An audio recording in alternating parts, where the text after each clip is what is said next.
Good morning. मुद्दा practice set 7.1 question number 6। Question number 6 से पहले एक बात कहना चाहता हूं। अब इसमें कितनी सच्चाई है आप बताओ मेरे को। मैं आपको सब पढ़ा के सिखा, देख के सिखाता। समझो, मैं तुम्हें समझो कि मेंस्ट्रुएशन चैप्टर स्टार्ट किया, मैंने नाम डाला, देख के डाला, क्यूब, फिगर, क्यूब, कोन, सिलेंडर, सब जो टेक्स्ट बुक में है, सब टेक्स्ट बुक सामने लगा, खुला, सिखाया आपको। और फिर मैं तुमसे उम्मीद करता हूं कि एग्जाम में आप बिना देखे पेपर दो। इसमें कितनी सच्चाई है, एग्जैक्ट यही हो रहा है हमारे साथ, पर सबकी मजबूरी है। अब उस बात को पकड़ के मत बैठो तुम, अब इससे एक रास्ता निकालो। आउटे सर पागल है, उनको कुछ आता नहीं, छोड़ दो। पर अब प्रॉपर वे क्या है पढ़ाई का, हमारे पास समय बहुत कम है। अब तुम आउटे सर को कितने बार ब्लेम करोगे, पागल है पागल है। इसमें सच्ची में आउटे सर पागल होने वाला है क्या? नहीं, वो उनका काम कर रहे हैं आउटे सर, उनका काम ही देख के पढ़ाना, क्योंकि उनका कोई उसमें इंटरेस्ट नहीं है टीचिंग में। पर अब 1 महीने के बाद तुम्हारी एग्जाम है, 1 महीने या 1.5 महीना, नियर अबाउट 3 मार्च आपकी एग्जाम है। आप आपके साथ अब जो भी कुछ हो रहा है या हो चुका है, उसके बारे में तुम फोकस मत करो यार, सब भूल जाओ। बेस्ट वे सही क्या है, बस सही के साथ चिपके रहो, सही बने रहो, ताकि उसका रिजल्ट तुम्हारे रिजल्ट पे आने वाला है। बोर्ड की एग्जाम आप देने वाले हो, it's a very turning point. एक तुम्हारे फर्स्ट स्टैंडर्ड से लेके आज तक 9 तक जो एग्जाम हुई वो ठीक ठाक हुई कि या बुखार था, बाद में एग्जाम दिया आपने, पीछे जो भी हुआ सब भूल जाओ। पर 10 की जो एग्जाम है, उसका जो रिजल्ट आने वाला है, तुम्हारे जिंदगी में कुछ तो भी मायने रखता है। It has some value in your life, it will take you up और it will follow down also. Result अच्छा आ गया, सब रिश्तेदारों में तुम्हारी हवा हो गई, तो अपने आप एनर्जी बढ़ जाती है, नई एनर्जी आती है। हालांकि तुम वही है जो है सो है, एग्जाम देने से पहले जो थे, पर एग्जाम देने के बाद जो रिजल्ट आ गया और एक अपने ऊंचाई को टच किया, उसके बाद जो सोसाइटी में आपका नाम बार बार लेते हैं, वो तुम्हें एनर्जी देता है। अरे यार मैं कर सकता हूँ, तुम और पढ़ाई करते हो। हालांकि तुम्हारी क्षमता इतनी होती है, पर पब्लिक ने तुम्हें इतना एनर्जी दिया कि तुम इतना बड़ा काम कर जाते, अपने आप हो जाता है। दूसरी तरफ रिजल्ट आ गया, तुम अच्छा करना चाहते थे, पर कुछ कारण, कुछ रीजन की वजह से आप नीचे आ गए, वही सोसाइटी तुम्हें ब्लेम करती है। हमें पता था इससे नहीं होने वाला था, बड़ा हवा में उड़ रहा था। जब तुम बार बार सुनोगे तुम्हारे अंदर क्षमता है इतना कुछ अचीव करने की, पर सोसाइटी बार बार वही तुम्हें कह रही है, तो एनर्जी नहीं आती आदमी के अंदर, आदमी डिप्रेस हो जाता है। तो कहने का मतलब, अब सीधा मुद्दा, इधर उधर की बकवास सब भूल जाओ। काम की बात क्या है, काम की बात सुनते जाओ कभी भी। मेरा फायदा किसमें, फायदा फिलहाल एक बार 10 की एग्जाम होने तक, इसका उसका फलाना सब छोड़ दो, सीधा मुद्दे पे आ जाओ। क्या नहीं समझ जाओ उसके बाद बात मत करो, जो भी कोई XYZ व्यक्ति, बस अपनी काम की बात करो। चलो सीधा मुद्दे पे आता हो। प्रैक्टिस सेट 7.1 क्वेश्चन नंबर 6 क्या दिया, एक वॉल्यूम दिया, एक कोन दिया,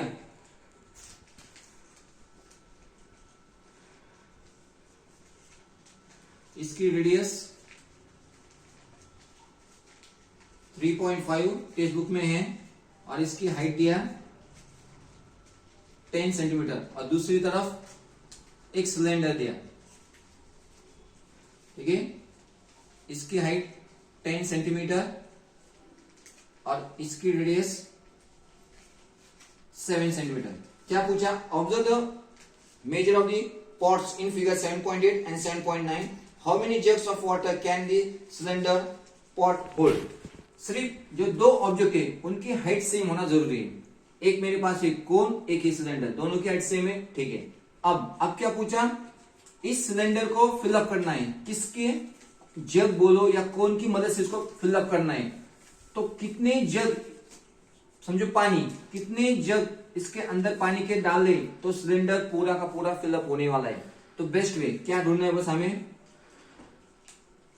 वॉल्यूम ऑफ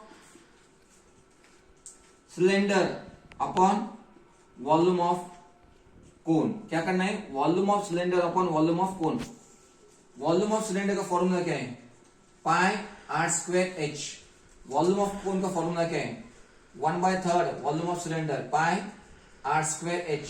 यहाँ पे काटा काटी नहीं होती है क्योंकि हाइट सेम, बस इसकी वो काटा काटी होती है, रेडियस अलग अलग है। तो ठीक है, काटा काटी क्या होने वाला है?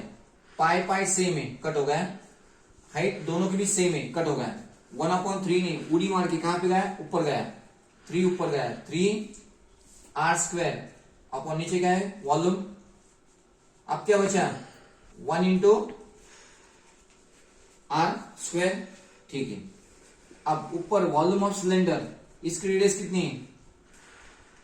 7 सिलेंडर की, 7 into 7 upon 1 into r square, इसकी रेडियस कितनी है? 3.5 इंटू 3.5 दिया है। ठीक है, अब दिमाग लगाया मैंने। 7 1 जा 7, 7 5 जा 35, वो तो 0.5। 7 1 जा 7, 7 5 जा 35, 0.5। पॉइंट को हटा दिया, पॉइंट के बाद एक डिजिट, पॉइंट के बाद एक डिजिट, तो ऊपर 2 10 आ गए और नीचे 5 इंटू 5। पॉइंट के बाद डिजिट था, ऊपर 10 दिए, पॉइंट चला गया। 5 1 जा 5, 5 2 जा 10, 5 1 जा 5, 5 2 जा 10। अब क्या बचा? 2 2 जा 4, 4 3 जा 12। तो आंसर क्या है? How many jugs are required to fill the cylinder? Number of jugs, that is 12। Question number 7। उससे पहले और एक बात कहना चाहता हूं। आज हमारी कमजोरी, हम खुद कहते हैं, पूरा भारत देश कहता है कि भारत तरक्की क्यों नहीं कर रहा, तरक्की क्यों नहीं कर रहा है। आंसर मैक्सिमम जनों से हमने सुना है कि population of India is the major reason, major problem. Population of India is major problem for the success. गलत, गलत। कैसे? क्या? India got independence, India got independence 1947। ठीक है, फिर 2-3 साल हो गए। 1950 को भारत और चीन की तरक्की का एक रेशो निकाला गया 1950 के आसपास। अब आप भी सर्च करो तरक्की। अब मैं जानबूझ के एग्जांपल दे रहा हूं, जो हम कहते हैं कि हमारे ग्रोथ के लिए हमारा पॉपुलेशन आ रहा मीन्स पॉपुलेशन की वजह से हम तरक्की नहीं कर रहे, एम्प्लॉयमेंट नहीं मिल रहा, गरीबी है, अमुक है, तमुक है। बस जो गलत कंसेप्ट है मैं कोशिश कर रहा हूं बस निकालने की। 1947 को इंडिया इंडिपेंडेंस हो गया। 1950 के आसपास चाइना के साथ और हमारी क्या ग्रोथ रेशियो कंपेयर किया था, तब नियर अबाउट हम दोनों साथ साथ थे, नियर अबाउट दोनों हम साथ साथ थे। थोड़ा बहुत फर्क था पर दोनों साथ साथ थे। पर आज अगर हमने कंपेयर किया तो चाइना हमसे कई गुना आगे बढ़ गया है। हम कहते हैं हम किसी से डरते नहीं, पर नंबर 1 चाइना है। अब कैसे एग्जांपल दूं? उन्होंने क्या किया और हमने क्या किया? हमने मैन्युफैक्चरिंग सिस्टम, मैन्युफैक्चरिंग जो कंपनियां थी हमने खुद बंद की। चाइना ने क्या किया? मैन्युफैक्चरिंग कंपनी को बढ़ावा दिया, बढ़ाने की कोशिश की। इनको पता है पॉपुलेशन इधर भी है, पॉपुलेशन इधर भी है। इन्होंने एजुकेशन प्रोवाइड किया, एजुकेशन इन्होंने भी प्रोवाइड किया, इंडिया ने भी एजुकेशन प्रोवाइड किया। तब भी एजुकेशन देने की कोशिश कर रहा था इंडिया, आज भी दे रहा, चाइना ने भी दिया। एजुकेशन के साथ साथ उन्होंने स्किल, बच्चों के अंदर स्किल डेवलप होना चाहिए, उस पर ज्यादा फोकस किया। इधर बस एजुकेशन देना है, कैसे देना है सबको पता है, किस तरह से एजुकेशन है हमारे इंडिया में सबको पता है, ज्यादा बात नहीं करता। चाइना ने एजुकेशन दिया, बच्चों के अंदर स्किल भी जाना चाहिए। ठीक है, तो हुआ क्या, इधर का हर कोई व्यक्ति कुछ ना कुछ कमाने के पीछे भागा। नौकरी हो, खुद का बिजनेस हो, या कहीं जाके कुछ तो भी सीखने की आदत डाली उन्होंने। घर पे नहीं बैठना है। पॉपुलेशन इधर भी है, पॉपुलेशन इधर भी है, पर इधर का पॉपुलेशन कमाने के पीछे भाग रहा था। मैन्युफैक्चरिंग कंपनियां बढ़ा दी इन्होंने, अपनी कम हो गई। कैसे क्या कम हो रही? भारत सरकार ने कम की, कैसे की? वो भी बोलने की कोशिश करता हूं मैं वैसे। जैसे कि अगर तुमको पता हो चाइना का जैसे पेन है मार्केट में, पेन, मैं टीचर हूं, मेरे को पेन लेना है। पेन इंडिया में बनता है और चाइना में भी पेन बनता है, ठीक है। इंडिया की रेट है 10 रुपए, ठीक है। तो चाइना ने क्या किया, वही पेन 8 रुपए में इंडिया में लाके बेचना शुरू किया। इसकी फिनिशिंग भी अच्छी है, क्वालिटी भी अच्छी है 8 रुपए में। तो आप जो लोगे के पास दो ऑप्शन है, 10 वाला प्लेन, 10 वाला पेन और 8 रुपीज का पेन। किसको प्रेफर करेंगे? ऑब्वियस 8 रुपए को प्रेफर करेंगे। अब तुम सोचोगे अरे चाइना पागल है, पागल कैसे क्या? भारत में खुद का ही पेन 10 रुपए में बेचते हैं तो भी रोते हैं, फायदा नहीं, और चाइना वाले उस देश से आके हमारे देश में बेच रहे वो भी 8 रुपए में, और नंबर 1 क्वालिटी। उन्होंने क्या किया, अपनी जो मैन्युफैक्चरिंग सिस्टम है उसको खत्म करने की कोशिश की। कैसे क्या? पहले सस्ता माल बेचा। उनको पता है कि भारत देश की जनता है, बहुत पॉपुलेशन उनकी। एक बार वो अपने आधीन हो गए ना, तो अपने आप कुछ भी बेचने वाला है। फिर हम जो चाहेंगे उस हिसाब से बेचेंगे। जैसे कि 10 रुपए में पेन बनता था, भारत में बिकता था, उन्होंने 8 में बेचा। लोग कहाँ गए? इसके पास गए। तो जो भारत में कंपनी थी पेन बनाने की, अब उसका सेल ही नहीं हो रहा। वो एक नतीजे पे आ गया, 2-3 साल तक उसने वेट किया, कंपनी बंद कर दी। किसकी? पेन की। पेन कहां से आ रहे? चाइना से आ रहे। 8 रुपए में बेचे उसने, 1 साल 2 साल। अब उसके गवर्नमेंट ने यहाँ पे लॉस किया, एक्सेप्ट किया। उनको पता था, उन्होंने आगे का देखा कैसे। फिर धीरे से उन्होंने क्या किया, 8 का रेट 9 रुपीज कर दिया। अब भारत वाले सोचते अरे 1 रुपया तो बढ़ गया, उसमें क्या बड़ी बात है, 1 रुपए में कुछ नहीं होता इतना सा। अब 1 रुपए से कुछ नहीं होता है। देखो अपनी 150 करोड़ के आसपास लोग हैं, 1 रुपया भी बढ़ गया तो प्रॉफिट कितना होता है? 150 करोड़ होता है। कि हर किसी ने, चलो 150 नहीं होगा, 50 करोड़ भी दे लोगों ने पेन एक बार यूज किए। मैं एक सादा एग्जांपल दे रहा हूं, तो 50 करोड़ का फायदा होता है सीधा। किसका? चाइना का। फिर उन्होंने क्या किया, 10 रुपए कर दिए। जब उन्होंने रेट बढ़ा दिए पेन के, 8 थे 9 बढ़ा दिए, पर उनकी जो स्पीड थी, जो 8 रुपए की स्पीड से पेन बेचता था, 9 रुपए उन्होंने पेन के भाव कर दिए, उसी स्पीड से पेन बेच रहे।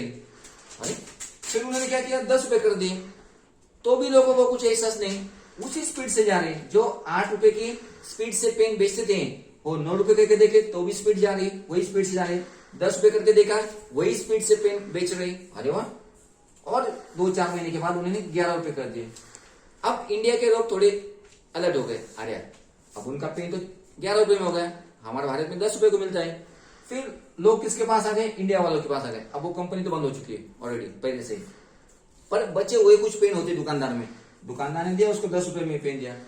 पर अगर मैंने वो पेन खरीदा और लिखते समय क्लास में आकर उसमें कुछ गड़बड़ हो गई, बंद गिर गया, बीच में से इंक आ रही, तो मैं चिढ़ जाऊंगा। मैं क्या सोचूंगा, अरे हो चाइना का 11 रुपए का पेन भारी, फिर एकदम स्मूथ चलता है, फिनिशिंग भी अच्छी है, कोई दिक्कत नहीं, कुछ नहीं। तो फिर एक बार क्या इसने मेरे को धोखा दिया, इंडिया के पेन ने, कुछ तो गलती से भी हो गया, तो भी मैं प्रेफर किसको करूंगा? 11 रुपए पेन को रेफर करूंगा। फिर वो 12 रुपए कर देंगे तो भी मैं लूंगा। फिर एक दिन वो क्या कर देंगे, 20 रुपए कर देंगे, लेना ही पड़ेगा, हम लेंगे। और फिर वो खुद सोचेंगे नहीं अब बहुत होगा लूटना, उसको क्या 4-5 रुपए आके बनाने को, अब 20 रुपए हम, जितना लॉस हुआ था वो पूरा का पूरा कवर किया इंडिया। और एक बात बोलता, अगर अपने देश पे किसी ने अटैक करने की कोशिश भी की ना, तो चाइना हमें बचाएगा, जानबूझ के बचाएगा। चाइना का जितना प्रोडक्शन है क्या, वो बनाते क्या, वो आधे से ज्यादा इंडिया में बेचते हो, और लोग लेते सस्ता बोल के लेते, क्या सस्ता विस्ता, पूरा पैसा उधर जा रहा अपना इंडिया का, पता नहीं हमें। छोड़ो, बात आगे बढ़ती है, मुद्दे पे आओ। Question number 7, a cylinder and a cone have equal bases. The height of the cylinder is height of the cylinder is 3 centimeter and the area of the base 100 centimeter. The cone is placed upon the cylinder. A cone is placed upon the cylinder. Volume of the solid figure so formed is पूरे solid object है, उसकी volume कितना है 500 centimeter. Find the total height of the figure. Total height of the figure निकालना है. ठीक है, क्या निकालना है? Total height. आता याची हाईट माहिती आहे आपल्याला, याला मी h1 कन्सिडर केलं आणि याची हाईट h2. टोटल हाईट काय येणार आहे? h1 plus h2. h1 आपल्याकडे आहे 3 सेंटीमीटर, h2 नाही. ठीक आहे. आता व्हॉल्यूम ऑफ सॉलिड फिगर, ह्या दोन ऑब्जेक्ट पासून एक सॉलिड फिगर फॉर्म झाली. ठीक आहे. Volume of solid figure equal to volume of cone plus volume of cylinder. याचा व्हॉल्यूम म्हणजेच व्हॉल्यूम ऑफ जो काय ऑब्जेक्ट फॉर्म झाला त्याचा. Volume of solid figure given आहे किती? 500. Volume of cone 1/3 pi r square h. Cone याची height समजा h2 plus volume of cylinder pi r square h. याचा जो बेस आहे आणि याचा जो कोनचा जो बेस आहे दोन्ही सेम आहे. इथं पण सर्कल आहे, इथं पण सर्कल आहे. त्याची एरिया गिवन आहे पाय r स्क्वेअर, म्हणजे पाय r स्क्वेअरची किती आहे? 100. ठीक आहे. ती व्हॅल्यू गिवन आहे. एरिया ऑफ बेस गिवन आहे ना, एरिया ऑफ बेस म्हणजे काय? काही सर्कल असतं, खालचं सर्कल आणि वरचं सर्कल ची एरिया काय? पाय r स्क्वेअर, ते सेम आहे. किती आहे? 100. मग ठीक आहे. Equal to 1/3 pi r square किती? 100 प्लस h2 माहित नाही, pi r square 100 into height of cylinder माहिती आहे किती? हे 3. ठीक आहे. आता काय करू? 100 गुणिले 3 300, हे 500. या 500 मधून 300 गेले. 1/3 इंटू 100 इंटू h स्क्वेअर. ठीक आहे. 500 मधून 300 200 आणि 1/3 इंटू 100 इंटू h2. हे 200, हे अपॉन मध्ये वर गेले. हे h2 100 एक 100, 100 दुने 200, 3 2 जा 6 h2 आलं आपल्या कामाचं. h2 हाईट किती आहे? 6 centimetre. Total height h equal to h1 plus h2. 3 plus 6 किती? 9 सेंटीमीटर.